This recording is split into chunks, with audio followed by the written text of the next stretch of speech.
ஒருவரிடம் காசு பணம் இருந்தால் மட்டும் பேறு பெற்று வாழ்ந்துவிட முடியாது. அப்படியானால் பேறு பெற்று வாழ்வதற்கு என்ன செய்ய வேண்டும்? அதைத்தான் நம் இறைமகன் இயேசு திருவாய் மலர்ந்து கற்பித்துள்ளார். அவர் கற்பித்தவை என்னவென்று கேட்கலாமா?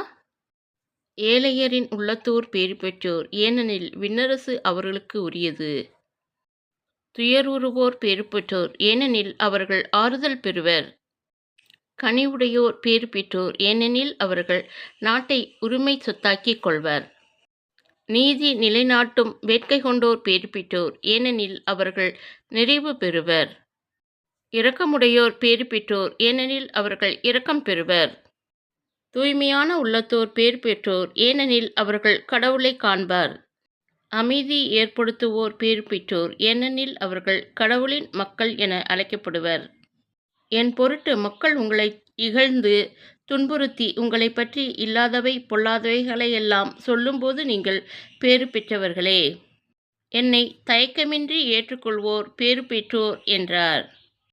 ஆகவே அனைத்திற்கும் மேலாக அவரது ஆட்சியையும் அவருக்கு ஏற்புடையவற்றையும் நாடுங்கள், அப்போது இவை அனைத்தும் உங்களுக்கு சேர்த்து கொடுக்கப்படும் என்றார். மத்தேயு 6வது அதிகாரம் 33வது இறைவார்த்தை. மத்தேயு 5ஆம் அதிகாரம் முழுவதும் நாம் எப்படி பேறு பெற்றவர்களாக வாழ வேண்டும் என்று இறைமகன் இயேசு நமக்கு கூறியுள்ளார். அதை பின்பற்றி நாம் வாழ்வோம். இயேசுவுக்கே புகழ், இயேசுவுக்கே நன்றி, மரியே வாழ்க. இந்த வீடியோ உங்களுக்கு பிடிச்சிருந்தால் லைக் பண்ணுங்கள், ஷேர் பண்ணுங்கள், உள்டா உலகத்தை சப்ஸ்கிரைப் பண்ண மறந்துடாதீங்க. நன்றி, வணக்கம்.